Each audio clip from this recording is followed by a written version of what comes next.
In 1348, a silent killer swept across Europe, wiping out entire villages overnight. One village vanished completely, every house empty, every family gone. No one survived, but the question remains: what really happened to them, and how did a disease no one could see change the course of history forever? The village before the silence. In the spring of 1348, before the silence came, the village of Ashburner Hollow breathed like any other place in medieval England.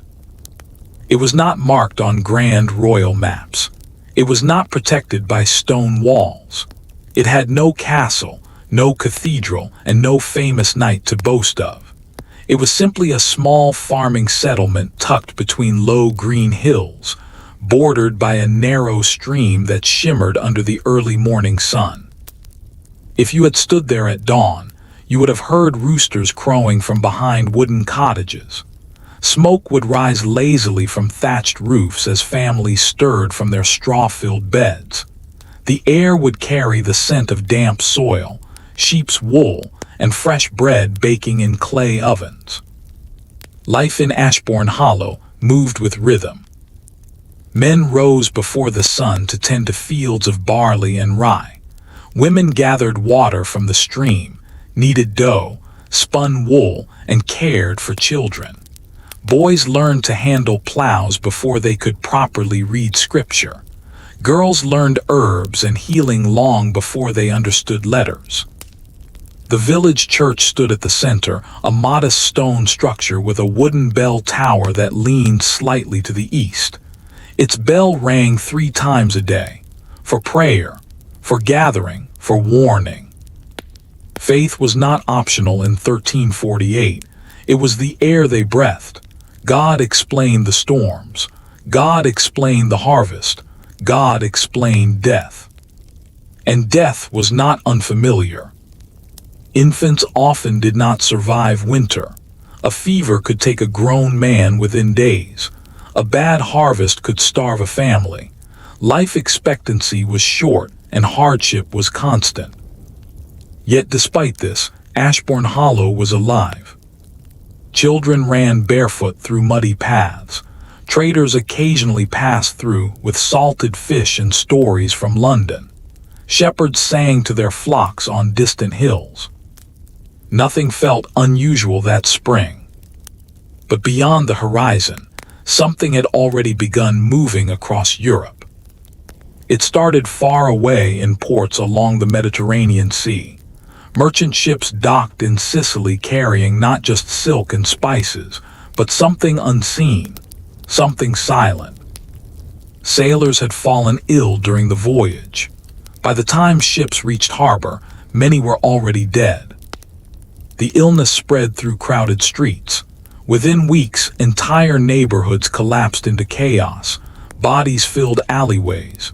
Church bells rang without pause. People did not understand what they were facing. Some said it was punishment from God. Some blamed poisoned wells. Some accused outsiders. Others whispered about the end of the world. By late 1347, the sickness had moved north. France felt it. Italy drowned in it. Spain buried its dead by the thousands. By early 1348, it was crossing the English Channel.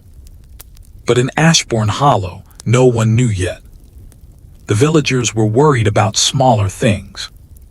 The miller's son had injured his hand in the grinding wheel. Old Margaret was complaining of chest pains again. The winter stores were slightly lower than expected. Ordinary worries. In early May, a traveler passed through. He came by cart, thin and pale, claiming he had left London in haste. He spoke of fear in the city, of homes marked with strange symbols, of people collapsing in the streets. The villagers listened, but they did not panic. Travelers exaggerated. They always did. Besides, London was far away. That night the travelers stayed in the barn of Thomas the shepherd. By morning, he had a fever. By evening he was dead. They buried him quickly outside the main graveyard. The priest said prayers over the body but did not linger. The death felt sudden but not impossible. Illness was common. 2 days later, Thomas the shepherd began to cough. By the end of the week, 3 more villagers fell ill. They developed swelling in strange places under the arms, along the neck, near the groin, dark lumps that caused unbearable pain. Their skin grew hot. Their breath turned shallow. Some began to bleed from the nose. The priest visited each home carrying holy water. He urged repentance. He urged confession. But he had never seen illness like this. Within 10 days, 12 villagers were dead. The bell at the church rang so often that villagers stopped counting. Fear slowly replaced routine. Mothers kept children indoors. The stream, once a gathering place, sat empty. The market days were canceled. People began to avoid one another. Whispers started. It is the plague. It has come from the continent. It spares no one. Ashbourne Hollow had survived wars, famines, and harsh winters. But this was different. This was invisible. This was fast. By the end of May 1348, 1/3 of the village was sick. Fields went untended. Sheep wandered without shepherds. Doors remained shut during daylight hours. The priest himself fell ill. When he died 3 days later, there was no one left to ring the bell. That was when the true silence began. Not the silence of peace. The silence of abandonment. Carts stopped coming. Traders avoided the road entirely. Nearby villages blocked their paths with wooden barriers, refusing entry to anyone from Ashbourne Hollow. Isolation sealed their fate. Those still alive tried to care for the sick, but fear weakened compassion. Some families locked themselves inside homes, hoping to outlast the sickness. Many did not. By midsummer, the air itself felt heavy. No children laughed. No animals were butchered. No hymns were sung. Smoke no longer rose from most cottages. The stream still flowed, birds still sang, and the sun still crossed the sky each day. But human life was fading. By August of 1348, Ashbourne Hollow was nearly empty. Some had fled early, attempting escape to the countryside. Most of them carried the illness with them. Those who remained either died or lay too weak to move. The last recorded burial, found centuries later in church records from a neighboring parish, listed only 5 survivors from the entire settlement. 5. After that entry, the name Ashbourne Hollow never appeared again. No formal record declared it destroyed. No royal decree mentioned it. It simply vanished from history. Fields grew wild, roofs collapsed. The church tower eventually fell. Within decades, only uneven ground marked where cottages once stood. Travelers later spoke of a hollow where no birds nested and no shepherd grazed sheep. Some claimed it was cursed land. In truth, it was something far more human. It was one of thousands of villages erased during the catastrophe later known as the Black Death. But in 1348, no one called it that. They only knew that one day the village lived, and the next it did not. This was not a battle. This was not a fire. This was not a raid. It was a silence that swallowed a community whole. And it would not stop with one village. The thing no one could see. By the summer of 1348, the sickness had a name in whispers but not in knowledge. Some called it the Great Mortality. Some called it God's wrath. Some refused to name it at all, fearing that words might invite it closer. But what was moving across Europe was not divine wind or poisoned air. It was a bacterium. Centuries later, scientists would identify it as Yersinia pestis. In 1348, no one understood germs. No one knew of bacteria. The very idea that invisible organisms could invade the body would not exist for another 500 years. To the people of medieval Europe, illness came from imbalance, bad air, curses, or sin. And so they were defenseless. The plague had already carved its path across Asia before it reached Europe. Historians believe it began somewhere in Central Asia, carried by fleas living on black rats. Trade routes connected distant cities like veins in a body, and along those routes the disease traveled quietly. Merchants did not see it. Sailors did not feel it at first. It hid in cargo holds and beneath deck planks. When ships docked in Mediterranean ports in 1347, many sailors were already dying. In cities like Messina and Genoa, the infection exploded. Crowded streets, poor sanitation, and dense populations gave it everything it needed. The medieval city was a perfect breeding ground. Waste was thrown into the streets. Animals roamed freely. Rats thrived in grain storage houses and wooden walls. Fleas jumped from rat to human without effort. And once Yersinia pestis entered the bloodstream, it worked fast. The most common form was what we now call bubonic plague. It attacked the lymphatic system, causing swollen, painful lymph nodes called buboes. These dark lumps appeared in the armpits, neck, or groin. They often turned black or purple as tissue died. Fever followed, then vomiting, then delirium. Many died within 3 to 5 days. In some cases, the infection entered the lungs. This was pneumonic plague. It spread directly through breath and droplets. Victims coughed blood. Entire households could fall sick within hours. And in the rarest and most terrifying cases, the infection entered the bloodstream completely. This was septicemic plague. It caused skin to darken and organs to fail rapidly.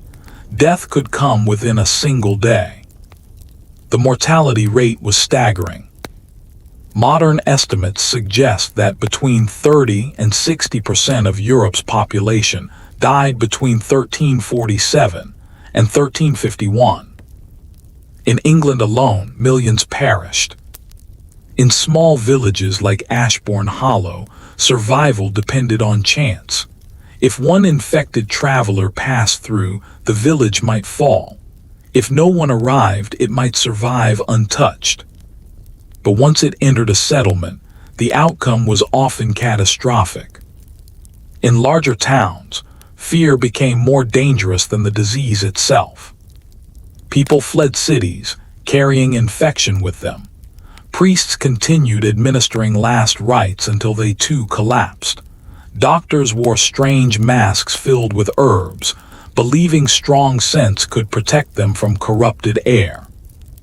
They believed in miasma, the theory that bad smells carried disease.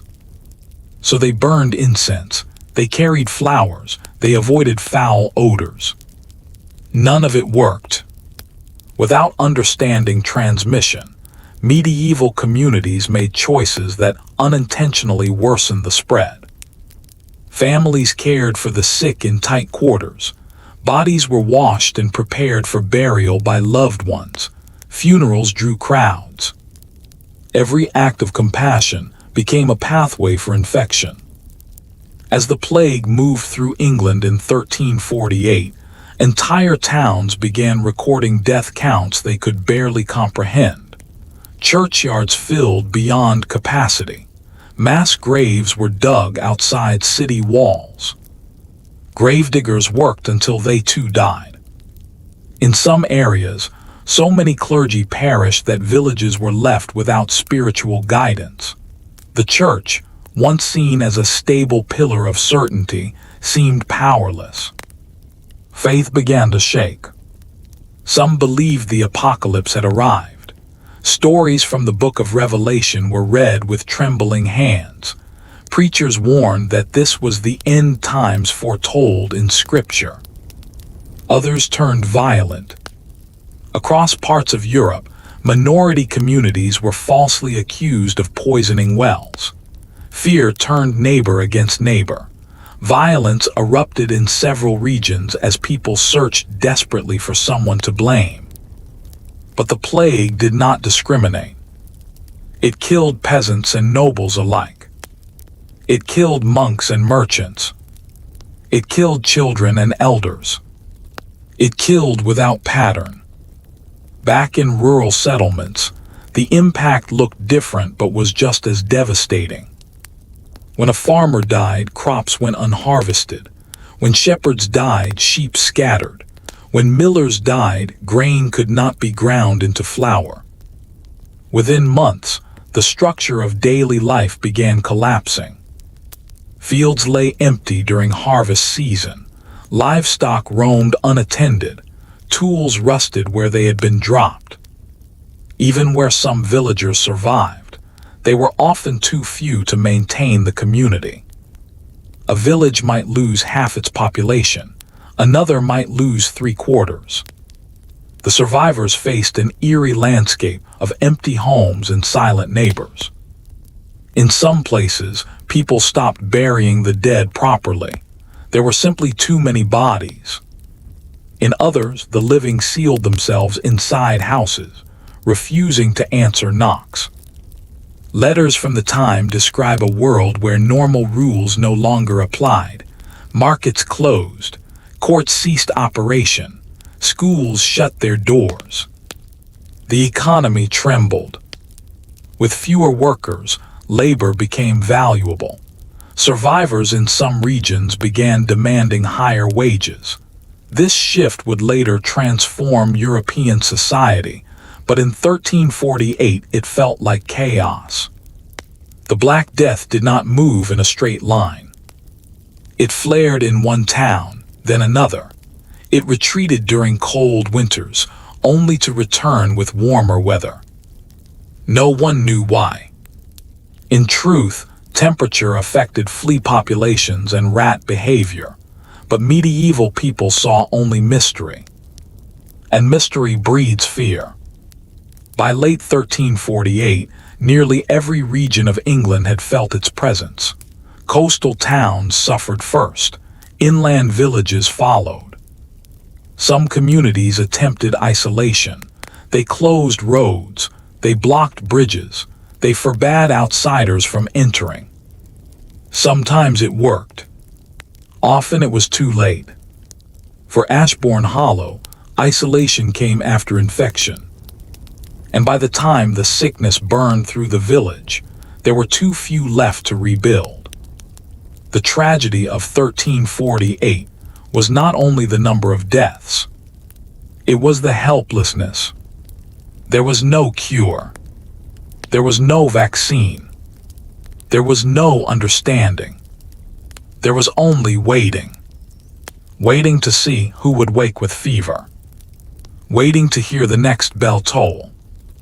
Waiting to survive one more day.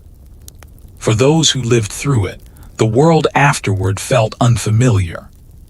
Streets were quieter. Fields were emptier. Families were smaller.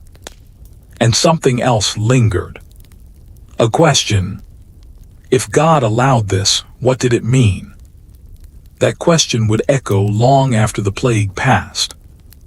Inside one house as the world collapsed. By the time the sickness reached the Carter family, the village no longer felt like the same place. Their cottage stood near the edge of Ashbourne Hollow, close to the narrow stream that once echoed with laughter and the splash of children.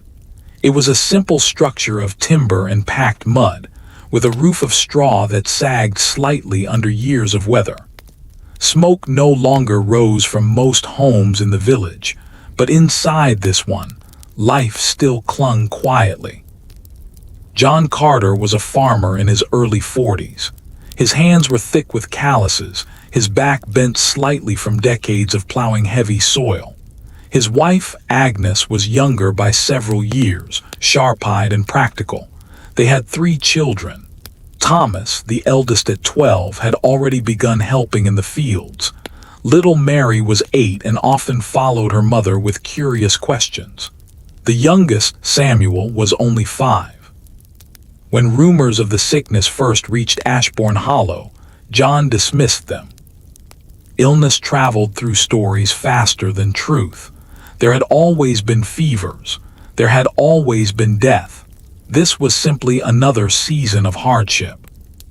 But as neighbors began to fall ill, his confidence thinned. He noticed first that the blacksmith's fire stopped burning. Then the baker's shutters remained closed. Then the bell at the church rang twice in one morning. Agnes began boiling water more often. She wiped surfaces with vinegar, a practice she had learned from her mother. It made her feel as though she was fighting something, even if she did not know what that something was. They stopped visiting neighbors. They kept the children inside. When Thomas asked why he could not run by the stream anymore, John answered simply, "It is not safe." No one explained further. How do you explain something you do not understand? One evening, as the sun dropped behind the hills, John returned from checking the sheep with an unfamiliar heaviness in his limbs. He said nothing during supper. He barely touched his bread. That night he shivered violently. Agnes placed her hand on his forehead and felt the heat rising from his skin. His breathing was uneven. By morning, he could not stand without assistance. Fear entered the cottage like a 5th member of the family. Agnes had seen others with fever in the past weeks. She had seen how quickly they faded. She tried to convince herself this was different. It is only exhaustion. It is only a cold wind. But by the second day, a swelling appeared beneath John's left arm. It was large and dark, and when she touched it, he cried out in pain. She did not need to say the word. They both knew. The children sensed it too. Thomas stayed silent, watching everything carefully. Mary clung to her mother's dress. Samuel did not understand, but he knew something was wrong. The priest would normally have been called, but the priest was dead. There were no doctors in Ashbourne Hollow. Even if there had been, medieval medicine offered little more than prayer, bleeding, or herbs that eased discomfort, but did not cure infection. Agnes crushed garlic and mixed it with honey. She placed cool cloths on John's forehead. She whispered prayers as she worked. Outside, the village grew quieter still. John's fever worsened. He began speaking in fragments, calling out names of people long gone. He described fields as though he were walking through them, even as he lay motionless on straw bedding. By the 3rd night, dark spots appeared on his skin. Agnes did not sleep. Thomas tried to be brave, fetching water and keeping the fire alive. He was only 12, but in those hours he felt much older. Near dawn, John stopped breathing. There was no dramatic final speech, no warning. Just stillness. Agnes sat beside him, numb. Grief in 1348 did not have the luxury of time. Death came too frequently. There were no elaborate funerals now, no large gatherings.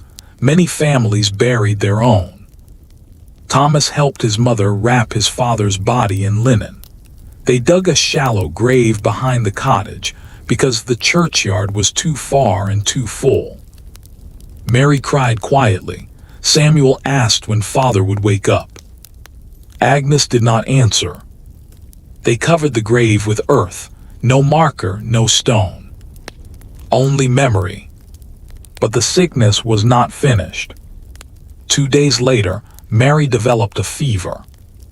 Agnes felt the same panic return, sharper this time.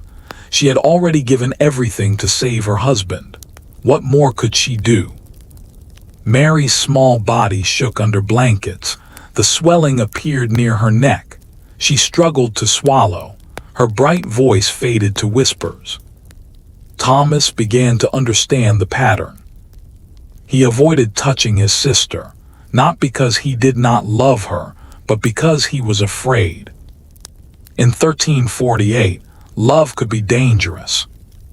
Agnes refused to abandon Mary's side. She fed her water slowly. She sang hymns in a trembling voice. She pressed her forehead against her daughter's and begged God for mercy. Mary survived 4 days. Samuel stopped asking questions after that. Silence filled the cottage like fog. There were only 3 of them left now. Food supplies were shrinking. With John gone and Thomas too young to manage the fields alone, survival itself became uncertain. Agnes considered fleeing. Some families had tried to leave before the sickness reached them. Some made it to distant farms. Others carried the infection unknowingly and died on the road. Was it safer to stay? Or safer to run? There was no right answer. On the 6th day after Mary's burial, Thomas woke with a sore throat. Agnes felt the world tilt. But no swelling came, no fever followed. Days passed. Samuel remained healthy. Perhaps the worst had already passed through their home. Perhaps. Weeks later, the village around them had nearly emptied. Doors hung open on abandoned cottages. Livestock wandered freely. The wind moved through hollow buildings without resistance. Agnes and her 2 sons were among the few who remained alive.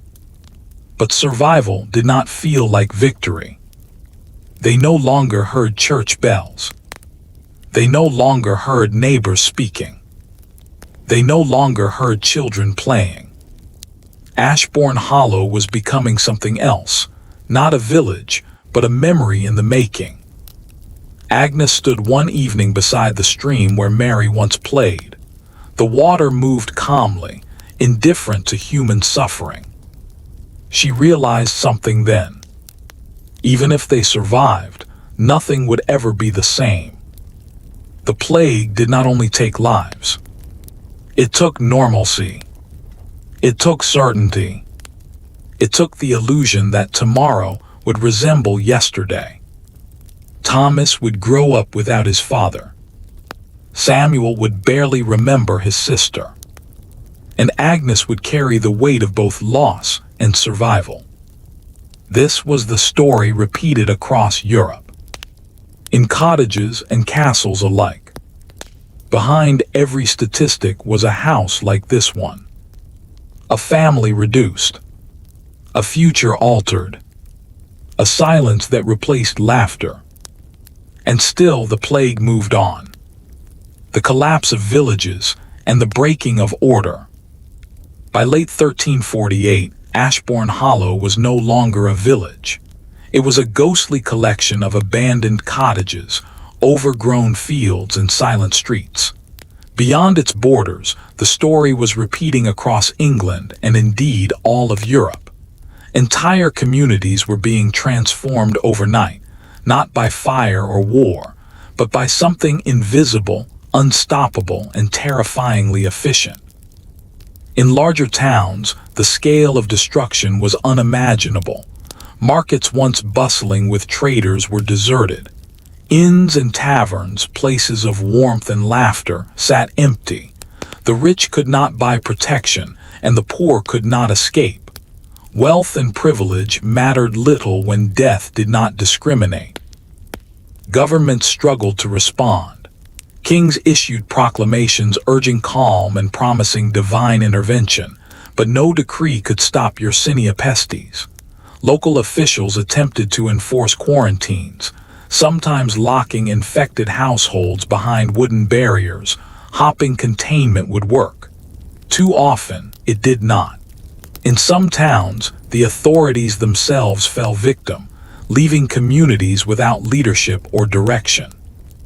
Religious institutions, once pillars of support, were also crumbling. Priests, monks, and nuns ministered to the sick until they too were struck down. In England, churches recorded burial counts that soared higher than ever before. By autumn, many parishes could no longer maintain cemeteries, and mass graves became the norm. Holy rituals and prayers continued as best they could, but the sheer number of deaths made traditional mourning impossible. Survivors faced impossible choices. Do you care for a sick neighbor, risking your own life? Do you flee the village, hopping distance might protect you, even if it spreads the infection further? Some families locked themselves indoors, leaving the sick to die alone. Others attempted desperate escapes, only to be stopped by fleeing travelers or blocked roads, sometimes carrying the disease unknowingly. Even the landscape began to feel different. Crops rotted in fields, unattended for weeks or months. Sheep and cattle wandered without shepherds, some starving. Roads that were once maintained fell into disrepair. Wooden bridges collapsed. The village wells were left untended, often contaminated by unburied bodies. Nature slowly began reclaiming spaces once dominated by humans. Fear had changed people. Suspicion became common. Whispers of poisoning and betrayal ran rampant. Neighbor distrusted neighbor. Families accused each other of inviting the sickness. Communities fractured as the invisible threat tore not only lives but social bonds.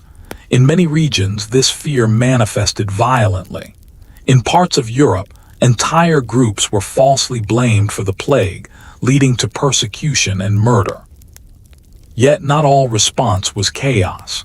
In some towns, people adapted, forming small survivor networks to manage resources, care for the mildly ill, and bury the dead efficiently. They learned quickly that overexposure to the plague could mean certain death, so simple precautions like avoiding direct contact with the sick or maintaining distance became survival strategies, even if they were based on intuition rather than knowledge of germs. By winter 1348, England and much of Europe were locked in a nightmare. Ashbourne Hollow stood as a silent example. Small, isolated communities were more vulnerable, but larger towns and cities were not immune. Wherever people gathered, the plague followed. Wherever death struck, survivors were forced to navigate a world transformed. The social order was breaking. Labor shortages due to death made remaining workers invaluable. Farms could not be tilled, mills could not grind grain, and trade slowed to a crawl. Governments and landlords were forced to negotiate with surviving peasants, offering higher wages or reduced obligations, a dynamic that would permanently alter medieval society. Fear, grief, and survival instincts defined daily life. There was no ceremony, no public mourning, no structured support.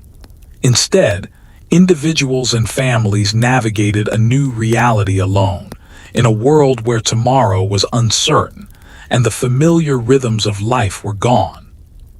Ashbourne Hollow would never recover. Other villages, towns, and cities would face similar fates. Europe was entering a period of collapse and transformation, driven not by conquest but by a force no one could see or control. The Black Death would continue its march across the continent for years, reshaping demographics, economies, and culture. By understanding the collapse of villages like Ashbourne Hollow, we glimpse the fragility of medieval society. What had seemed stable for centuries could vanish in months. And amidst the ruins, survivors like Agnes and her sons carried not only grief but lessons of resilience, fear, and the limits of human control. Living in the shadow of death. For those who survived the Black Death, life was never the same. In Ashbourne Hollow, as in countless other villages, the world had become a place of constant dread. Every sound, every cough, every knock at the door was a potential threat. The very act of living carried risk. Survivors learned quickly that isolation was both safety and punishment. With most neighbors dead or gone, the village felt hollow. Children rarely played outside, and the fields were left unattended, growing wild with weeds and overgrown grasses. Even the birds' songs, once comforting, seemed eerie in the empty streets. Fear reshaped daily routines. People avoided gatherings, even funerals. Priests and healers were scarce, and superstition grew to fill the void of understanding.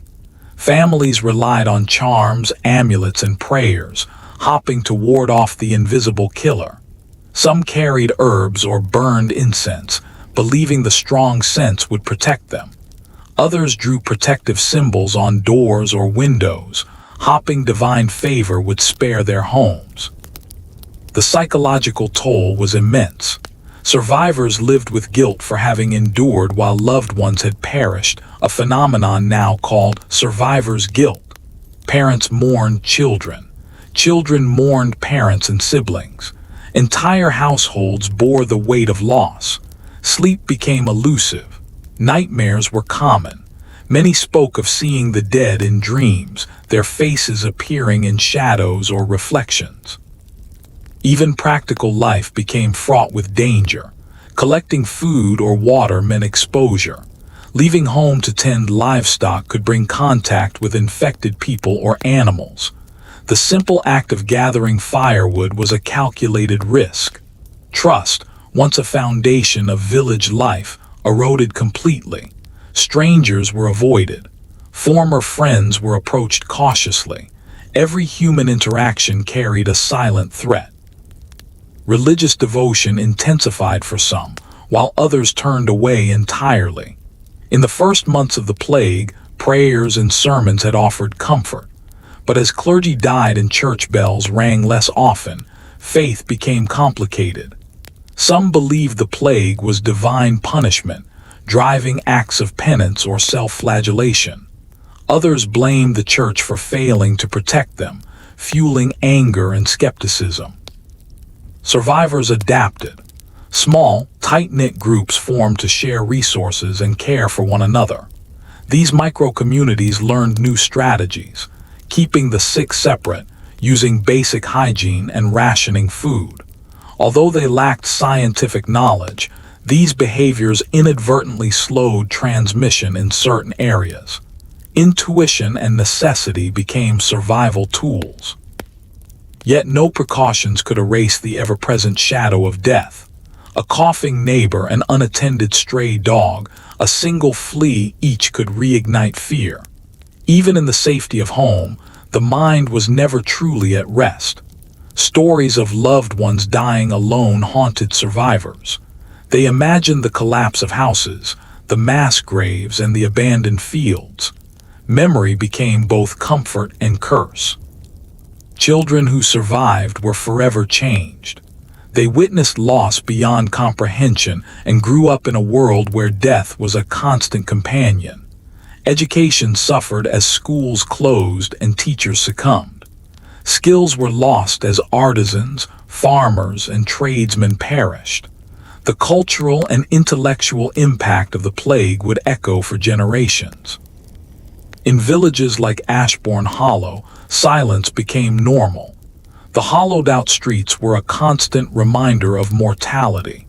Survivors had to navigate grief, fear, and scarcity simultaneously.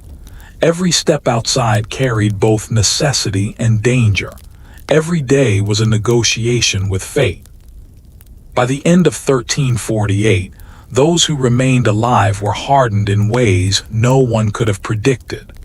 They learned to cope with isolation, with loss, and with the constant uncertainty of tomorrow. They became witness to the fragility of human life and the unpredictable force of nature. How the Black Death reshaped society. The Black Death did more than take lives. It transformed the social and economic fabric of medieval Europe, leaving survivors in a world that was unrecognizable. In Ashbourne Hollow and other villages like it, the death of a majority of inhabitants had consequences that rippled far beyond empty cottages and abandoned fields. Labor became scarce almost overnight. Fields that once produced crops for entire communities went untended. Sheep and cattle wandered without shepherds.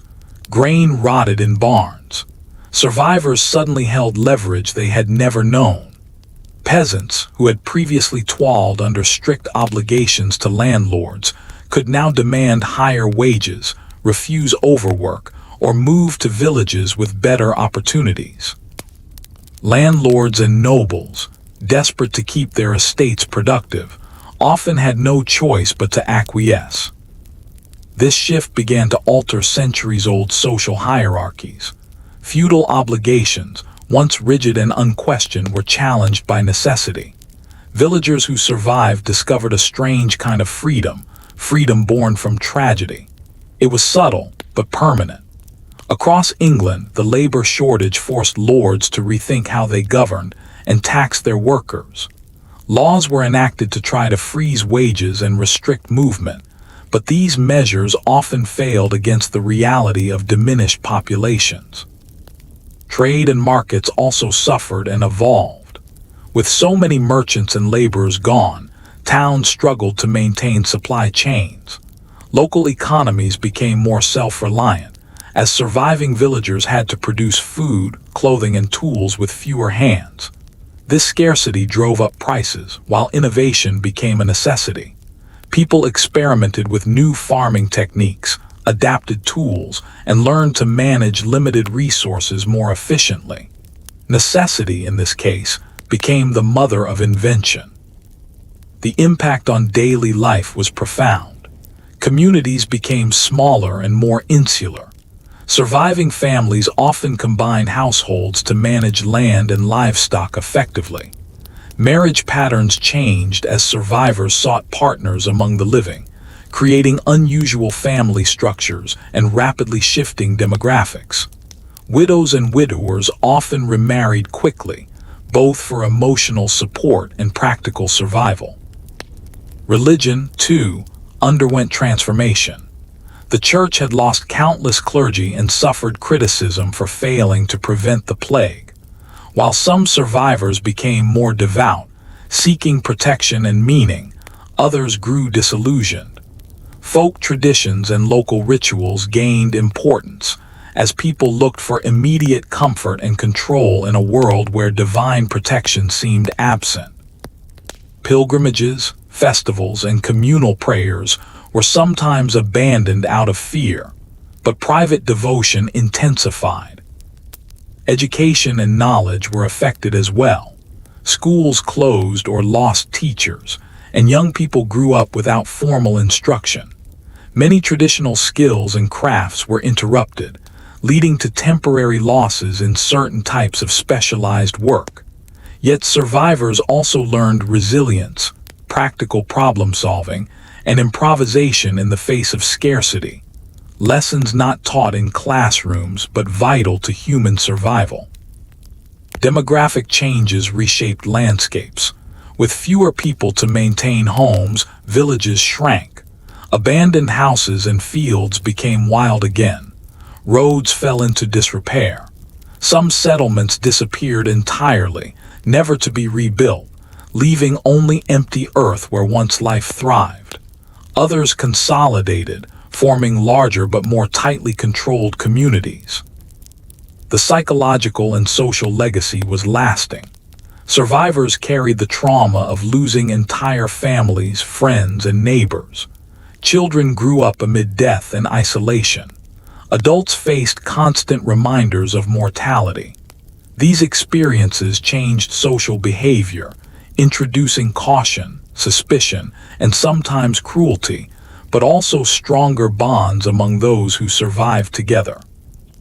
In Ashbourne Hollow, as in much of Europe, life after the Black Death was different in subtle and permanent ways. Fields were replanted, cottages repaired, and families rebuilt. But the balance between life and death, authority and labor, faith and doubt, had shifted forever.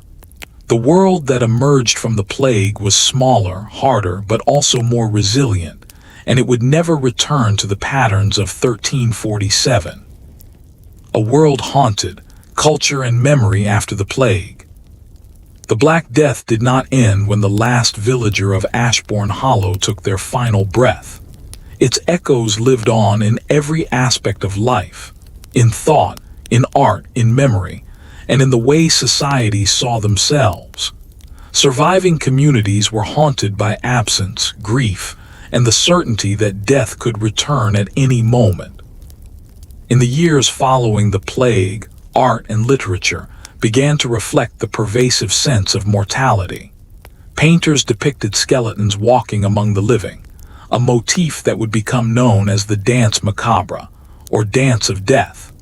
Churches were adorned with images of skulls and decaying corpses, reminders that earthly life was fleeting and divine judgment inevitable. Even simple household decorations or carvings often carried subtle warnings of death and decay. Writers chronicled despair and survival. Letters, diaries, and poems recorded not only the deaths of friends and family, but also the fear that had consumed entire communities. Stories of empty streets, silent bells, and abandoned homes became common motifs, preserving memory of what had been lost. These accounts were not fictionalized tales, but testimonies, raw and unfiltered, of how society had teetered on the edge of collapse. Religious practice also evolved.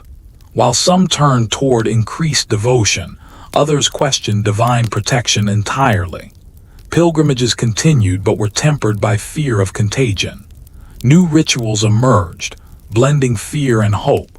Processions to honor the dead, prayers for protection, and offerings to saints believed to intervene against plague.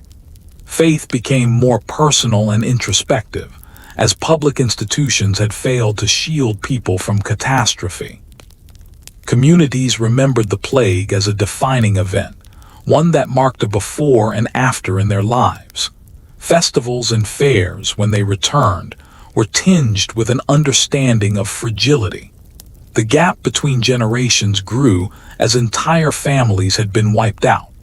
Elders became storytellers, passing warnings and memories to children who had survived but would never know the world before death's shadow.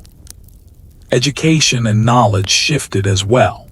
Survivors valued practical skills over formal learning. Fields needed tending, livestock needed care, and trades had to continue. Children were taught survival in a way that acknowledged uncertainty as permanent. Schools reopened slowly, but the curriculum was often secondary to maintaining life and stability.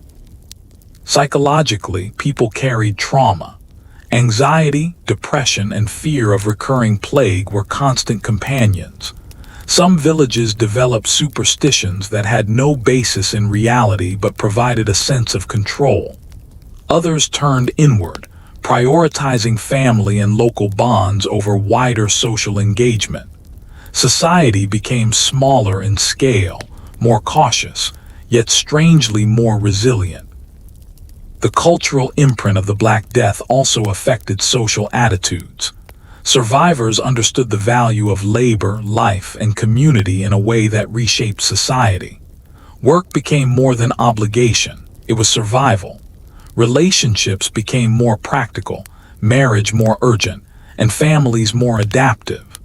Social mobility, once rigidly controlled by feudal hierarchy, began to shift as labor shortages empowered the lower classes. Ashbourne Hollow remained a memory, a ghost village, but its story mirrored that of thousands of other settlements. Villages, towns, and cities across Europe were scarred, and their survivors carried forward lessons written in blood and silence. The Black Death did not merely kill. It taught humanity about its own fragility, the limits of control, and the persistence of life despite catastrophe, the vanishing villages and changing landscape. By the years following the Black Death, the physical and demographic map of Europe had shifted irreversibly. Ashbourne Hollow was not alone. Thousands of villages disappeared entirely, leaving empty fields, collapsed cottages, and hollow roads where communities once thrived. These vanished settlements became silent testimony to the scale of the catastrophe. Population loss was staggering. In England, estimates suggest that between one-third and one-half of the population died between 1347 and 1351. Some regions experienced even higher mortality. Entire families vanished, and with them, the knowledge and skills that had been passed down through generations. Farms lay fallow, mills rusted, roads deteriorated. Nature began reclaiming the land with surprising speed. Forests grew over abandoned fields, rivers changed course through untended banks, and wildlife returned to areas previously dominated by human activity. Survivors often consolidated. Smaller villages merged with neighboring settlements, forming larger but more manageable communities.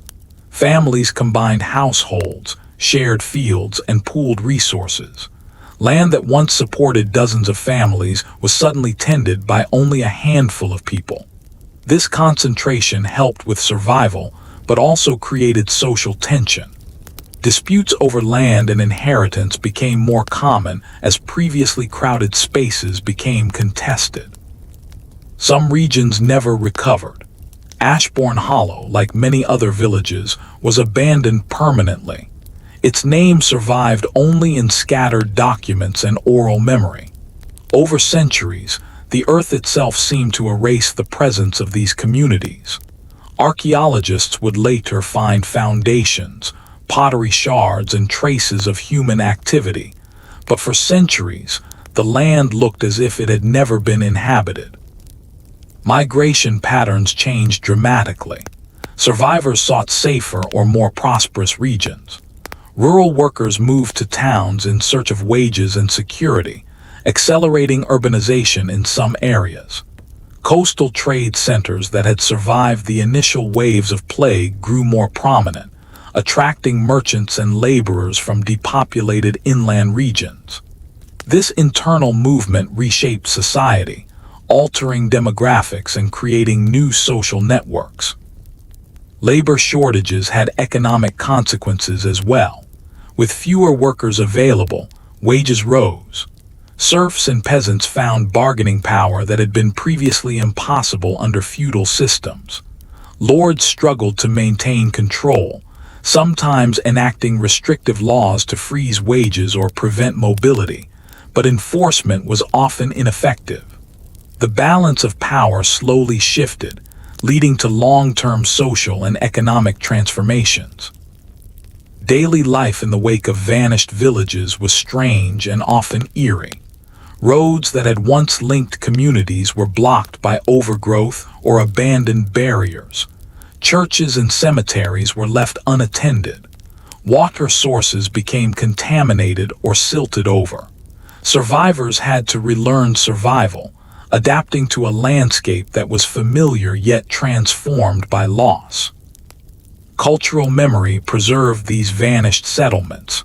Stories, songs, and local legends kept the memory of lost villages alive. Children were told of places that no longer existed, where ancestors had perished and where ghosts might wander. In this way, the Black Death's impact extended beyond the living. It shaped imagination, folklore, and collective memory. Ashbourne Hollow's silence was mirrored across Europe. Some villages were partially repopulated decades later, but many remained lost. The Black Death had done more than take lives. It had reshaped the very geography of human habitation. Fields, roads, and cottages became symbols of absence. Nature had reclaimed what humans had abandoned, and survivors were forced to navigate a new world, scarred but enduring. Medicine, misunderstanding, and the birth of public health. The Black Death did more than kill. It exposed the limits of medieval medicine and forced societies to confront their vulnerability. In 1348, doctors and healers had little understanding of how the plague spread. Their tools were rudimentary, their theories often misguided, and their remedies largely ineffective. Most medical practitioners adhered to the humoral theory, a system that traced illness to imbalances of blood, phlegm, black bile, and yellow bile. When plague victims arrived, doctors attempted bloodletting, purging, or herbal remedies. None of these stopped the disease. In fact, such treatments often weakened patients further. Some doctors wore strange protective masks filled with aromatic herbs, believing foul air caused sickness. These beak-like masks, stuffed with lavender, rose petals, and camphor, were meant to filter the air. They became an enduring symbol of the era, but they offered little actual protection. Physicians themselves often died quickly, leaving communities without medical guidance. Public health measures emerged more from necessity than knowledge. Cities began experimenting with quarantines. Ports, long the lifelines of trade, were closed to ships arriving from infected regions. In Venice, for example, arriving vessels were required to wait 40 days before passengers could disembark, the origin of the term quarantine, from the Italian *40*, meaning 40. These measures were inconsistent but reflected an instinct to contain disease through isolation. Burial practices also evolved. Mass graves, once rare, became common. Entire families were interred together, sometimes stacked in layers in hastily dug pits. Churchyards overflowed, forcing civic authorities to find alternative locations. In some regions, regulations were issued to ensure corpses were buried quickly to prevent further spread. Fear and superstition persisted alongside emerging public health practices. Communities attributed the plague to divine punishment, poisoners, or celestial events. Flagellants, groups of penitents who publicly whipped themselves, marched through towns, hopping to atone for humanity's sins. Violence against perceived sinners or minority groups tragically followed, fueled by fear and desperation. Despite these misunderstandings, the Black Death planted the seeds for future medical developments. Communities learned the value of isolation, sanitation, and monitoring disease patterns. Quarantines, record-keeping, and civic responsibility became foundational to later public health systems. People observed patterns of spread and realized that proximity and contact mattered, even if they did not understand germs. In villages like Ashbourne Hollow, survivors instinctively practiced what would later be called social distancing. Families avoided contact with neighbors, avoided crowded markets, and separated the sick. These behaviors, born of fear, unintentionally slowed transmission in some areas and showed early human adaptation to epidemic disease. By the end of the plague's first wave, medieval medicine remained largely ineffective at curing disease, but society had begun to respond systematically. Laws, civic decrees, and community practices reflected lessons learned through catastrophe. Though crude, these measures marked a turning point in humanity's approach to illness, a recognition that society itself had a role in protecting its people. The Black Death was not a one-time event. Recurrent waves returned over the next centuries, each testing communities anew. Yet the strategies developed during the first wave, isolation, record-keeping, and awareness of contagion, laid the groundwork for more sophisticated public health responses in later years. Scarcity, labor, and the seeds of change. The Black Death did not merely depopulate Europe. It rewired its economy, labor systems, and technological practices. Villages like Ashbourne Hollow were only the smallest examples of a continental shift that would alter medieval life forever. With countless lives lost, workforces were suddenly decimated, and scarcity became a defining feature of daily life. Fields went untilled, mills ground less grain, and craft workshops had far fewer hands to produce goods. Food shortages followed, driving prices higher and making survival more precarious. At the same time, the surviving laborers became indispensable. A peasant who had once been bound by strict obligations could now negotiate wages, move to better land, or demand fairer treatment from landlords desperate to maintain production. This scarcity forced innovation. Landowners and surviving villagers sought ways to maximize output with fewer people. Agricultural tools were improved or adapted for efficiency. Crop rotation and new techniques became more common.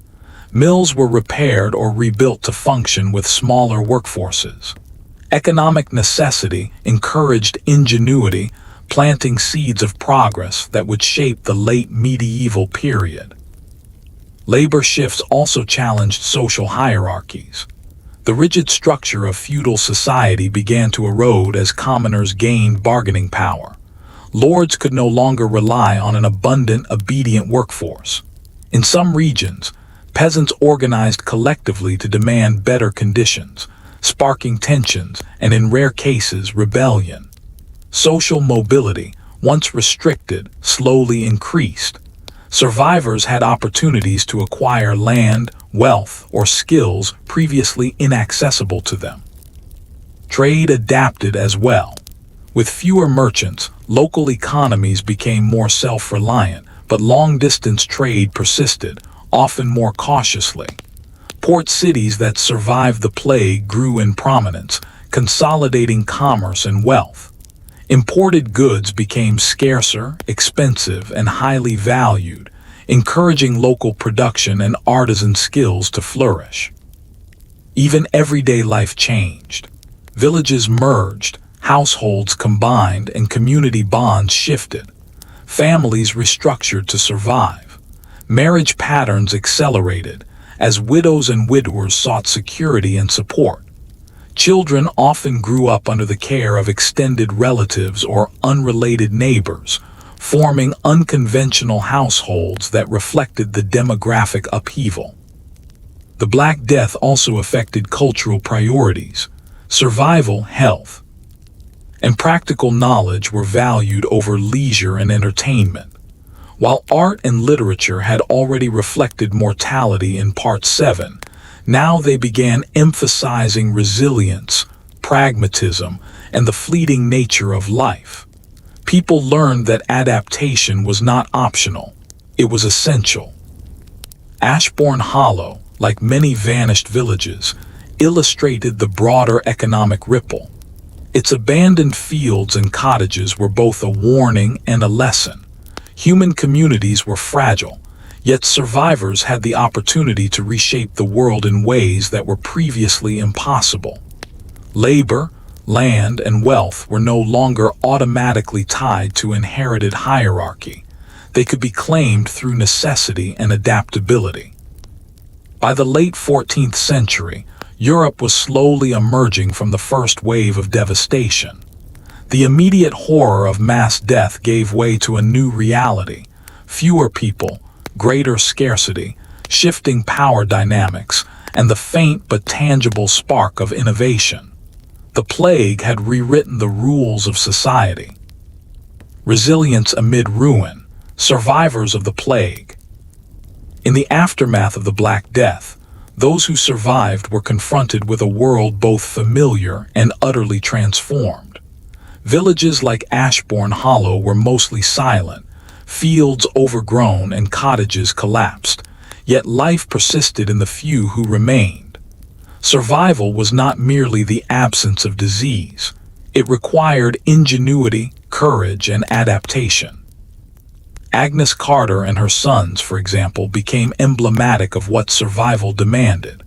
With much of the village gone, they cultivated what remained of their land, repaired their home, and hunted or foraged where necessary. They shared resources with neighbors who had survived in nearby settlements, forming tight-knit networks of mutual support.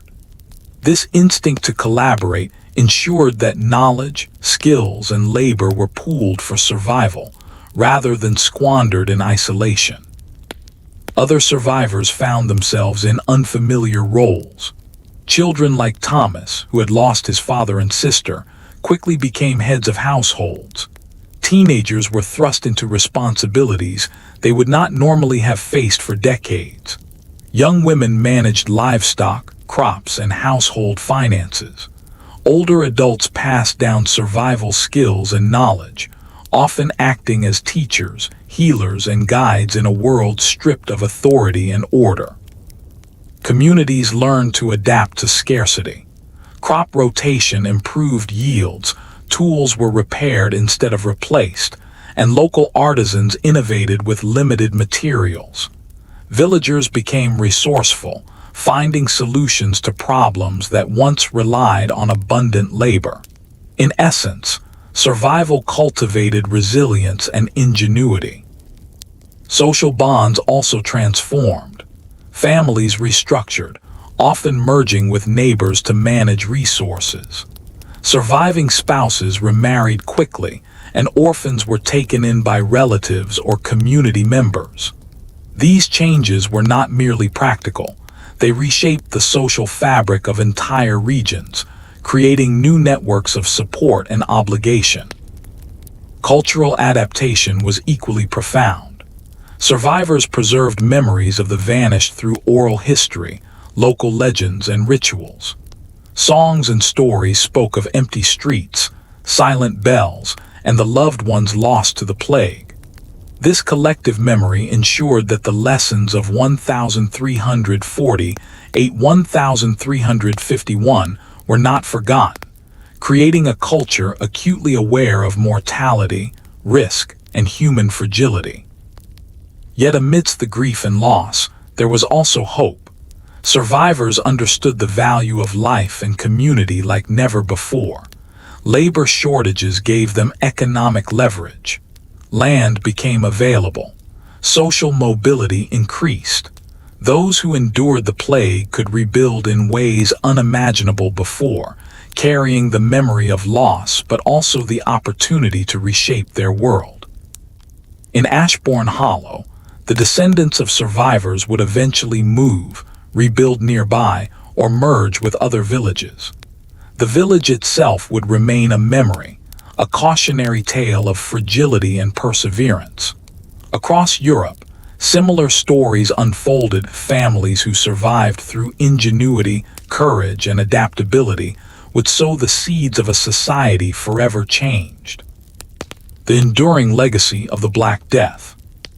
The Black Death left a scar that would be felt for centuries. Villages like Ashbourne Hollow vanished, entire families disappeared, and Europe's population was reduced dramatically. Yet from this devastation emerged lessons that would reshape society forever. Demographically, the continent was smaller but more dynamic. Labor shortages empowered peasants and workers, accelerating shifts in feudal structures. Survivors claimed land, negotiated better wages, and sometimes moved to urban centers, contributing to the slow growth of towns and commerce. These shifts laid the foundation for social mobility and economic transformation in the late medieval period. Economically, scarcity encouraged innovation. Agriculture adapted to fewer workers, tools were improved, and resourcefulness became a survival skill. Trade patterns shifted as well, with local production becoming vital and ports emerging as key hubs for commerce. The economy became more resilient, if also more cautious, shaped by the memory of sudden collapse. Culturally, the Black Death influenced art, literature, and religion. Themes of mortality, human fragility, and the afterlife became central. Dance of death imagery, poems about loss, and tales of vanished villages permeated society, reinforcing collective memory.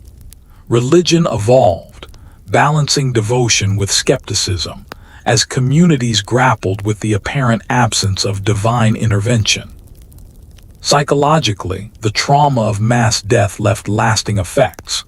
Survivors carried grief, fear, and guilt, which influenced family structures, social behavior, and community cohesion. Childhoods were shortened by necessity, and adults became more pragmatic, cautious, and resilient. The experience instilled a keen awareness of life's unpredictability. In Ashbourne Hollow, the earth eventually reclaimed the village. Crops overtook abandoned fields, cottages collapsed, and rivers shifted course. Yet the story of the village remained alive in memory and history. It became a symbol of vulnerability, of loss, but also of endurance. Those who survived carried the lessons forward: the need to adapt, the importance of community, and the resilience required to rebuild in the face of unimaginable devastation. The Black Death did not end with the first wave of 1348. Recurring outbreaks followed for decades, yet societies adapted each time, incorporating knowledge, practices, and cultural lessons learned from earlier experiences. Europe emerged changed, smaller in population, but more aware, more mobile, and slowly laying the groundwork for modern social, economic, and cultural structures. Ashbourne Hollow, like countless other lost villages, reminds us of the fragility of human settlements and the profound impact of forces beyond our understanding. The plague shaped Europe not only by taking life, but by teaching humanity how to survive, adapt, and endure. It is a story of death, loss, resilience, and transformation, a history that echoes through the centuries, warning and teaching in equal measure. The end of this journey reveals that even in destruction, life persists. Memory survives. Culture survives. And the lessons of 1348 continue to resonate, reminding us that history is not only about what was lost, but also about how the living carry forward in the shadow of catastrophe. The village that disappeared in 1348 **